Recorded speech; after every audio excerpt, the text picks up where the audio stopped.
लौंडी या लंदन से लाएंगे, रात भर डीजे बजाएंगे। बाबू, रात भर डीजे तो नहीं बजाया जा सकता। जयमाल होता है तो गीत जरूर बजता है, पियवा से पहले हमारा।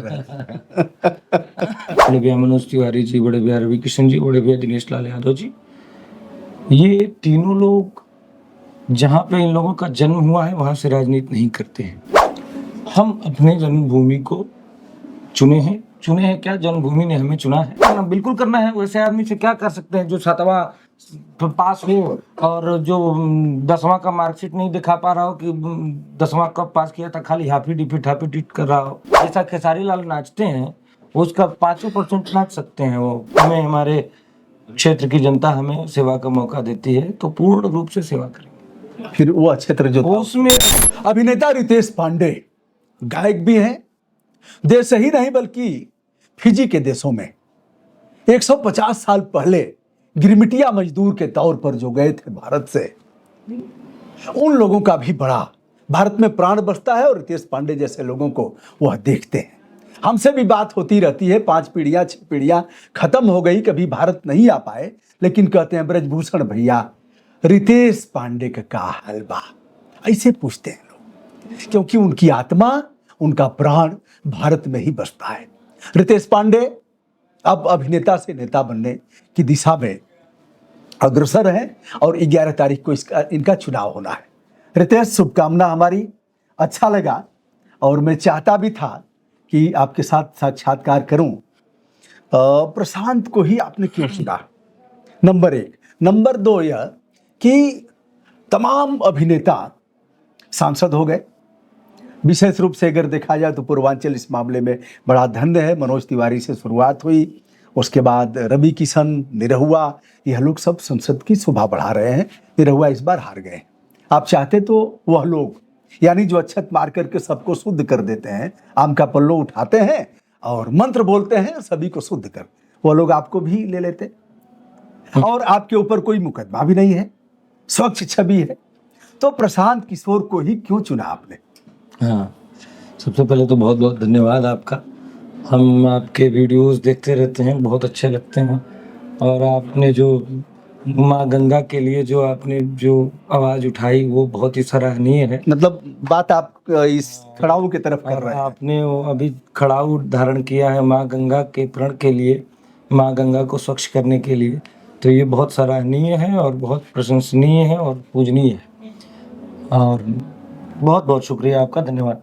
बात सवाल पे आते हैं तो आदरणीय प्रशांत जी को हमने इसलिए चुना कि आपने जिन बड़े भाइयों का नाम लिया, बड़े भैया मनोज तिवारी जी, बड़े भैया रवि किशन जी, बड़े भैया दिनेश लाल यादव जी, ये तीनों लोग जहाँ पे इन लोगों का जन्म हुआ है वहाँ से राजनीति नहीं करते हैं।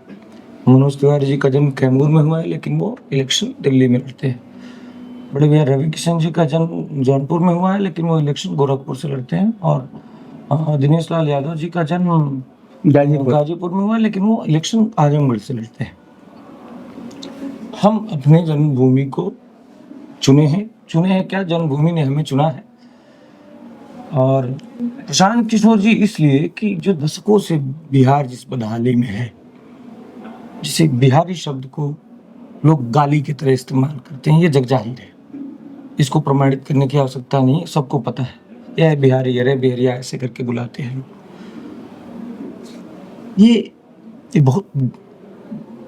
ये भूमि बहुत महान रही है, एक ज्ञान की भूमि है।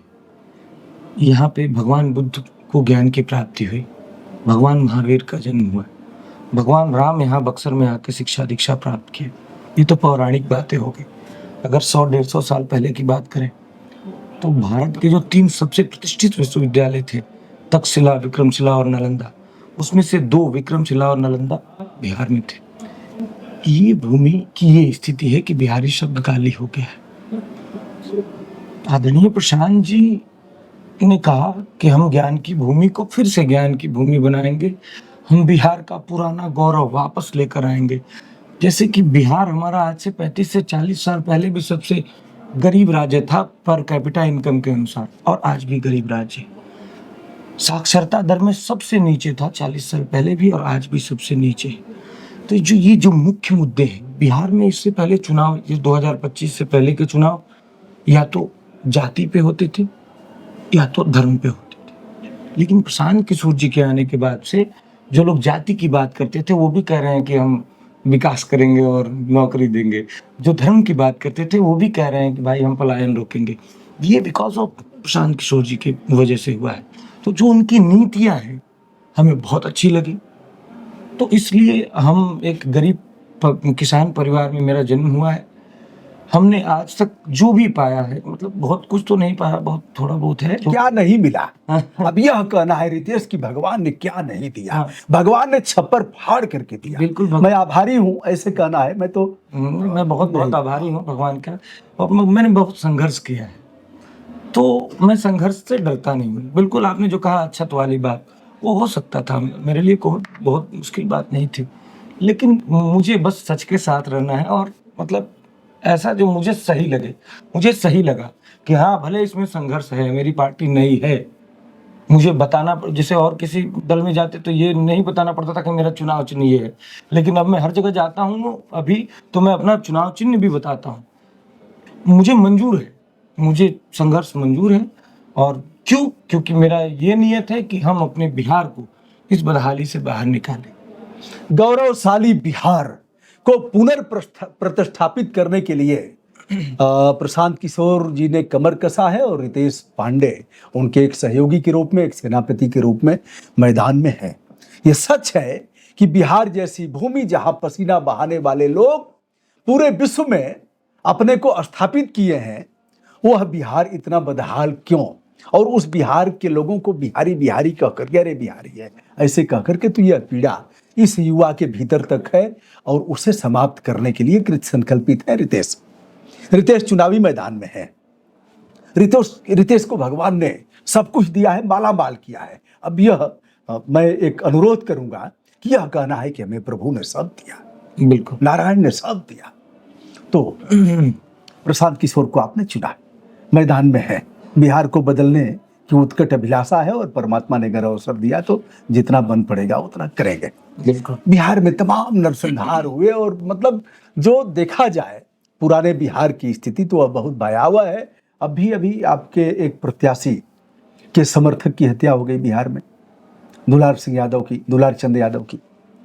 और ऐसे तमाम मामले हैं, जैसे पुलिस का भ्रष्टाचार है, तहसील का भ्रष्टाचार है, अन्य भ्रष्टाचार पर भ्रष्टाचार है, उसे रोकने का भी काम है।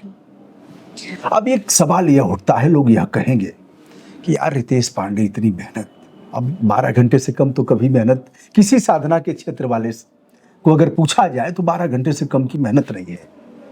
तो उस मेहनत में वैभव को आपने प्राप्त किया। आपके तमाम गाने हिट हुए, कुछ गाने हमें अच्छे लगते हैं, कुछ अच्छे लगने के बाद भी खराब लगते हैं। जैसे है कि लंदन से लाएंगे वो लौंडिया, लंदन से लाएंगे, रात भर डीजे बजाएंगे। बाबू रात भर डीजे तो नहीं बजाया जा सकता। सुप्रीम कोर्ट का महत्वपूर्ण विनिश्चय है। हमारे एक आईपीएस से हमारा झगड़ा हो गया, कहाँ लिखा है? हमने कहा 3 जजों की खंडपीठ में यह है कि रात को 10 बजे से सुबह 6 बजे तक सोने का मौलिक अधिकार है और उसमें किसी को छेड़ा नहीं जा सकता। बिल्कुल नहीं। बहरहाल खुटियोगोल हो गई, बाद में उनको एहसास हुआ। नहीं, ये सही बात है, आप बिल्कुल सही। और रितेश, एक चीज और है कि शादियां वादियां अब हो नहीं रही है, एक बड़ा संकट है।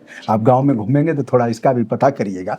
लड़के कुंवारे घूम रहे हैं, शादियां, हर लड़की का बाप यह चाहता है कि चाहे जो हो, खेती बाड़ी बेच करके अच्छी जगह शादी करेंगे। अब कोई नशा करने वाला है तो उसकी शादी नहीं होगी, दारू पीने वाला है तो उसकी शादी नहीं होगी, नहीं पढ़ रहा है तो उसकी शादी नहीं होगी। अब जब यहाँ नहीं हो रही है तो लंदन से कहां से आएगी? रात भर डीजे भी बजाएंगे। चलिए मजाक के तौर पर हम लोग ले लेते हैं, एंजॉय के तौर पर, तो लंदन से लाएंगे और रात भर बड़ा मन से सुनता हूँ। और शादी विवाह में तो यह गीत सुनने को मिल ही जाता है। रितेश, एक और गीत है, जब जयमाल होता है तो वह गीत जरूर बजता है, पियवा से पहले हमारा। तो हमारा मिलना खेसारी लाल यादव से हुआ। जैसे आप देखते हैं हमको, वैसे ही खेसारी लाल यादव भी देखते हैं। एक बयान चुभने वाला बिहार के डिप्टी सीएम सम्राट चौधरी का, जिसने झकझोर दिया जो कला क्षेत्र के जानने वाले हैं, जो गायक कलाकारों को, अभिनेताओं को सम्मान देने वाले जिनके जेहन में, उन लोगों को बहुत बुरा लगा। और वह यह था कि जब कोई नहीं मिला तो नचनिया बजनिया को टिकट दे दिया, सम्राट चौधरी ने कहा। तो वह चीजें रवि किशन पर भी लागू होती हैं, वह मनोज तिवारी पर भी लागू होती हैं, वह दिनेश लाल यादव निरहुआ पर भी लागू होती हैं, अभी गंगा स्नान करके शुद्ध हुए हैं पवन सिंह, उन पर भी लागू होती हैं, रितेश पांडे पर भी लागू होती है। इस बयान को किस दृष्टि से आप देख रहे हैं? मैं ये बहुत क्या बोल सकते हैं इसको, बहुत निंदनीय बोल सकते हैं कि इनका बयान है। पहली बात तो ये कानूनन अपराध भी है। जैसे कि कोई किसी के कार्य को गाली की तरह आप नहीं बोल सकते, उद्बोधित नहीं कर सकते हैं किसी के कार्य को। जैसे स्वर्णकार, चर्मकार, जो गाने वाला है, वो आप किसी को भी उसके काम को नीचा दिखा करके गाली की तरह नहीं बोल सकते। नीचा ये कानूनन अपराध है। पहला तो ये अपराध किए। दूसरी बात कि जब एक गाने वाले को, नाचने वाले को नचनिया बोल रहे हैं तो उनको क्या बोला जाए? वो 7 हत्याओं में अभियुक्त हैं तो उनको हत्यारा बोल सकते हैं? नहीं बोल सकते तो भाई उनको बुरा लगेगा। हाँ, कोर्ट तय करेगा। तो नचनिया बोलना भी कोर्ट तय करे फिर। जब उनको हत्यारा बोलना कोर्ट तय कर रहा है तो खाली वो, हमें लग रहा है कि जैसे यह मामला अब हर जगह से लोग थक जाते हैं तो कहते हैं अब इस मामले को हम जनता की अदालत में लड़ने जा रहे हैं। तो मुझे लग रहा है कि जनता की अदालत में यह मामला, देखिए मेरे दल में है भी नहीं, वो हमारे विरोध के दल में है, आरजेडी में है। लेकिन जहां तक रही बात एक कलाकार के सम्मान की, नाचते तो अमिताभ बच्चन जी भी हैं, उनको जाके बोलो नचनिया। नृत्य की शुरुआत तो भगवान शिव ने की, वो नटराज वाली मूर्ति देखी। हाँ। ये मतलब इनके गुड सेंस की, इनके सद्बुद्धि की कामना करना है। क्या करना, बिल्कुल करना है। वैसे आदमी से क्या कर सकते हैं जो 7वां पास हो और जो 10वां का मार्कशीट नहीं दिखा पा रहा हो कि 10वां कब पास किया था, खाली हाफी डिट कर रहा हो। ऐसे आदमी से और उम्मीद क्या कर सकते हैं? तो ये मुझे लग रहा है जैसे खेसारी लाल यादव ने एक बड़ी बात कहा कि सम्राट भैया अगर हम लोगों को कलाकार कहते तो हमें अच्छा लगता। बिल्कुल कलाकार कहते, लेकिन ऐसा कह करके अगर उनको खुशी मिल, नाचने आएगा उनको। जैसा खेसारी लाल क्या बात, नाचना तो एक कला होता है। क्या बात। जैसा खेसारी लाल नाचते हैं उसका 5% नाच सकते हैं। वो नाचना एक कला है, नाचना एक व्यायाम है, और शरीर को स्वस्थ रखने के लिए व्यायाम, मन को स्वस्थ रखने के लिए संगीत की आवश्यकता है। अब तो सभी नाच रहे हैं, जिसको ठुमकना आ जाए। बिल्कुल सब हमें भी आ सकता है, सबको। कभी जैसे चुनाव बाद कभी कुछ ऐसे हम सीख सकते हैं साथ में। हमको खुद ही नहीं आता है, ज्यादा अच्छा डांस नहीं आता है। आप प्रयास करते हैं, जैसा कोरियोग्राफर, जैसे फिल्मों के गानों की शूटिंग में कोरियोग्राफर जैसा बताता है, उसको भी पता होता है कि ये बहुत वैसा डांस नहीं करते तो आसान। भगवान ने रितेश अच्छा समय दिखाया, तो आप माननीय, साथ में माननीय लगेगा, माननीय विधायक रितेश पांडे ऐसे लगेगा। तो कैसे समय दे पाएंगे? जो जितना समय, जैसे जिस क्षेत्र में आप हैं, समय बहुत चाहिए। नहीं, हम तो अब अगर हमें हमारे क्षेत्र की जनता हमें सेवा का मौका देती है तो पूर्ण रूप से सेवा करेंगे। फिर वो क्षेत्र जो उसमें अगर पूर्ण रूप से सेवा में हमको 1-8 घंटे समय मिल जाता है तो कर सकते हैं, नहीं तो पूर्ण रूप से सेवा करेंगे। नहीं मिलेगा तो नहीं करेंगे। अगर मिलेगा तो 1-8 गाने जो भजन होते हैं, सैड सॉन्ग, लव सॉन्ग कर सकते हैं, नहीं तो बिल्कुल नहीं। अगर मुझे समय नहीं मिलता है तो मैं बिल्कुल नहीं करूँगा, मैं बस सेवा करूँगा। लेकिन व्यक्ति के पास बड़ी क्षमता है, वो इसको भी कर सकता है, उसको भी कर सकता है। मैंने कहा तो कि अगर समय मिलेगा तो पॉसिबिलिटी है, इसमें कोई दिक्कत नहीं। क्या लग रहा है जैसे आपका जो क्षेत्र है यह प्रशांत किशोर का गांव है, एक तरह से देखा जाए, नगरीय विधानसभा, मतलब गांव ही कहा जाएगा, जो विधानसभा गांव है। बिल्कुल। तो बिहार हमारा गांव है, बिहार हमारी दुनिया है, बिहार हमारा शहर है। अगर यहाँ के हम निवासी हैं तो यह कहेंगे कि बिहार ही हमारी दुनिया है। तो प्रशांत किशोर का यह गांव है कुछ किलोमीटर की दूरी पर, और संयोग से यही उनकी पैदाइश भी हुई थी, इसी हॉस्पिटल में।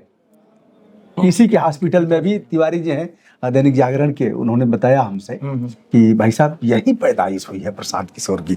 तो यह जन्मभूमि है, और स्वर्ग से भी न्यारी है जन्मभूमि। जननी जन्मभूमि तो बड़ा हाँ, वाह क्या बात है। यद्यपि स्वर्णमयी लंका न में लक्ष्मण रोजते, जननी जन्मभूमि से स्वर्गादपि, स्वर्ग से भी अच्छी अब हमारी जन्मभूमि हमको याद आ रही है। तो आप पर तो काफी विश्वास जताया। यहाँ लोग कह रहे थे कि प्रशांत जी लड़ सकते हैं अपने गांव वाली से, तो रितेश पांडे पर सबसे अधिक विश्वास जताया और आपकी सीट को लोग अच्छा कह भी रहे हैं, आप मेहनत भी कर रहे हैं। क्या सबसे अधिक समस्याएं इस विधानसभा में अब तक आपको लगी? इसमें सर बहुत ज्यादा भ्रष्टाचार हुआ, बहुत ज्यादा। भ्रष्टाचार का आलम ये है कि मैं बार बार इस बात को कहता हूँ क्योंकि मेरा वो दिल झकझोर दिया उस वाकये ने। मैं एक गांव में गया था, कौआ खोज गांव है मेरे विधानसभा में। वो वीडियो मैंने अपने इंस्टाग्राम से पोस्ट भी किया है।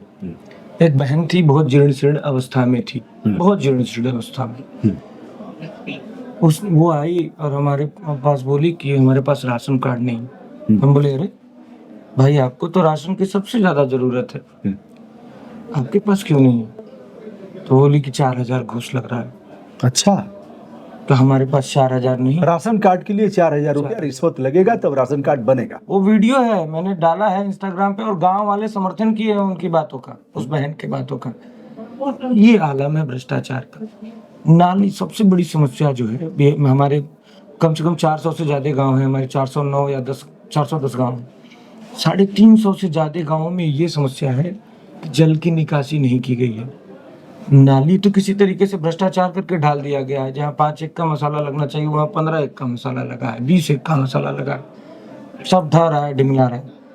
लेकिन सबसे बड़ी बात कि लोगों के स्वास्थ्य के साथ खेला जा रहा है। जो वेस्टेज होता है, जो पानी होता है घरों का, जो मल मूत्र का पानी होता है, वो गली में जाके स्टोर होता है। वो पानी बच्चों के पैरों के माध्यम से, किसी बड़ों के पैरों के माध्यम से घर में आता है और वो तो हजारों जर्म्स कीटाणु होते हैं उसमें, वो किसी न किसी माध्यम से जब बॉडी में जाते हैं तो असाध्य रोग होते हैं। और यहाँ पे ये स्थिति है कि किसी को गंभीर बीमारी हो जाए तो करघर विधानसभा के अगल बगल कोई ऐसा अस्पताल भी नहीं है जिसमें जाके कोई किसी गंभीर बीमारी का इलाज करा सके। सीधे लेके पटना एम्स भागना पड़ता है, नहीं तो बनारस सर सुंदर, वहाँ जगह है नहीं, वहाँ जगह है नहीं। तो ये बदहाली है यहाँ की। सबसे पहले मेरा काम ये है कि मैं, अगर मुझे मौका देती है हमारे क्षेत्र की जनता, तो मैं वो जल निकासी की सुविधा सबसे पहले कराऊंगा कि भाई वो लोगों के स्वास्थ्य के साथ खिलवाड़ ना हो। उसके बाद हमारा उद्देश्य है कि भाई एक ऐसा अस्पताल अपने विधानसभा में हो जहाँ पे हर प्रकार की बीमारियों का इलाज हो सके। उसके बाद हमारा उद्देश्य है कि एक यूनिवर्सिटी, क्योंकि रोहतास में भी कोई यूनिवर्सिटी नहीं है और बगल के जिला कैमूर में भी कोई यूनिवर्सिटी नहीं है। हमारा तो उद्देश्य है कि हमारे विधानसभा में कोई विश्वविद्यालय बने। अगर नहीं भी विधानसभा में बनता है तो अगल बगल भी चलेगा, लेकिन एक यूनिवर्सिटी चाहिए हम लोगों को। सरकार की उदासीनता शिक्षा के प्रति तो दिखती है। किसी से भी आम जनमानस से आप पूछेंगे कि बिहार में सरकारी स्कूलों में शिक्षा की कैसी व्यवस्था है, तो सब लोग बता देंगे कि एकदम लचर है, लंज-पुंज। लेकिन खेल के प्रति भी इतनी उदासीनता। ये बगल में बाबू जगजीवन राम स्टेडियम है, एकमात्र इस पूरे जवार का स्टेडियम है, उसकी इतनी दुर्दशा है। कुछ दिन पहले हम गए थे वहां पे, इतने गंदे पानी उसमें स्टोर हुए हैं, बत्तख चल रहे थे, मतलब बहुत ज्यादा बदहाली। तो हमारा एक उद्देश्य ये भी है कि उस स्टेडियम का जीर्णोद्धार कराया जाए। बाकी बहुत सारे काम हैं, लेकिन ये मुख्यतः हमको काम करने में। भारत के संविधान के अनुच्छेद 21 में शिक्षा और स्वास्थ्य जिस पर चर्चा की गई, ये हमारे मौलिक अधिकार हैं और कहीं भी अगर इसका हनन होता है तो राज्य पर अधिरोपित करता है, राज्य इसके लिए जिम्मेदार है। और इन्हीं बिंदुओं को लेकर के जनहित याचिकाएं कोर्ट में होती हैं और कोर्ट स्वतः संज्ञान भी लेता है, जिस पर रितेश पांडे, यदि परमात्मा ने अवसर दिया तो इस पर काम करेंगे। बच्चों को दूर न जाना पड़े, अच्छे शिक्षण संस्थान हो, इसके लिए प्रयास करेंगे और अच्छे हॉस्पिटल। शिक्षण संस्थान के लिए हमारी पार्टी का एक है, मैं वो बताना भूल गया। जैसे ये मेरे पार्टी, मैंने तो इससे पहले विधानसभा का बताया, शिक्षा जैसे ज्ञान की भूमि को ज्ञान की भूमि के रूप में फिर से अधिपत स्थापित करने के लिए आदरणीय प्रशांत जी का ये उद्देश्य है कि हर प्रखंड स्तर पे हम 5 नेतरहाट और नवोदय स्तर के विद्यालय बनाएंगे। क्योंकि वैसे विद्यालय जो मॉडल स्कूल होते हैं हर गांव में पॉसिबल नहीं है।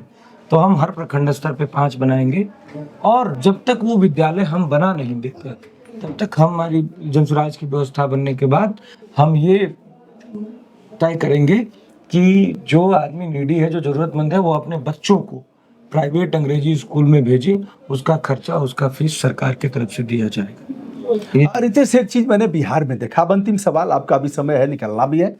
तो एक चीज मैंने देखा कि कई क्षेत्र बिहार के ऐसे हैं जहां 12 साल में शादियां, बच्चियों की शादी, जैसे गया के क्षेत्र में हमने देखा, नालंदा वगैरह में देखा, जो विशेष रूप से जीतन मांझी, दशरथ मांझी वाला इलाका है। 12 साल की उम्र में शादी हो गई, 13 साल की उम्र में बच्ची हो गई, 14 साल की उम्र में फिर अगले साल एक हो जाती है, फिर अगले साल, मतलब 20 साल में विधवा भी हो गई, 20 साल में 4-5 बच्चे भी हो गए। तो मैं चाहूँगा, देखिए, गीत लोगों में आदर्श के प्रस्तुतिकरण के साधन है, उससे लोग सीखेंगे। ऐसे आने वाले समय में परिवार नियोजन पर और जो दहेज उन्मूलन पर, जो लोग दहेज रहित शादियां करें, मैं चाहूंगा कि हमारा यह युवा विधायक उनके घर जाएगा और जाकर के माला पहना करके उनका प्रणाम करेगा कि आप धन्य हैं जिसने दहेज उन्मूलन किया, वाह, आडंबर रहित शादी किया, धूमधाम रात भर डीजे बजाएंगे। हो गया भैया रितेश, अब पहले वाले नहीं हैं कि रात भर डीजे बजाएंगे और लंदन से लाएंगे, जो होना था हो गया। अब रितेश यह कह रहे हैं कि डीजे कम बजे, क्योंकि यह हृदय गति को रोक देगा और जो पुराने लोग हैं वो मर जाएंगे, हार्ट अटैक हो जाएगा, रात भर नहीं बजाया जा सकता। जो आडंबर रहित शादियां करेगा, रितेश पांडे उनके यहाँ जाकर के उनको प्रणाम करेंगे। बिल्कुल, कुछ ऐसे, बिल्कुल। अब इसकी भी जागरूकता करनी है। जो मासिक धर्म आता है, अब उनके लिए पैड नहीं है, सैनिटरी पैड नहीं है, विद्यालयों में नहीं है, बच्चियां चली जाती हैं, उनके लिए अलग से वॉशरूम नहीं है। किस मनोदशा में वह निकलती है वहां से अगर वह मासिक धर्म आ जाता है? कुछ ऐसे बिंदुओं पर भी घिसा पिटा नाली खड़ंजा तो चलता रहेगा। रितेश पांडे कुछ ऐसा भी करेंगे, मंजूर है? बिल्कुल, बिल्कुल, बिल्कुल मंजूर है। इन्हीं सब बदहालियों से तो निकालने के लिए हम लोग आए हैं राजनीति में। फिलहाल हीरो, हमारी शुभकामनाएं, यदि आप ऐसा करते हैं तो बहुत बहुत बधाई, बहुत बहुत शुभकामनाएं।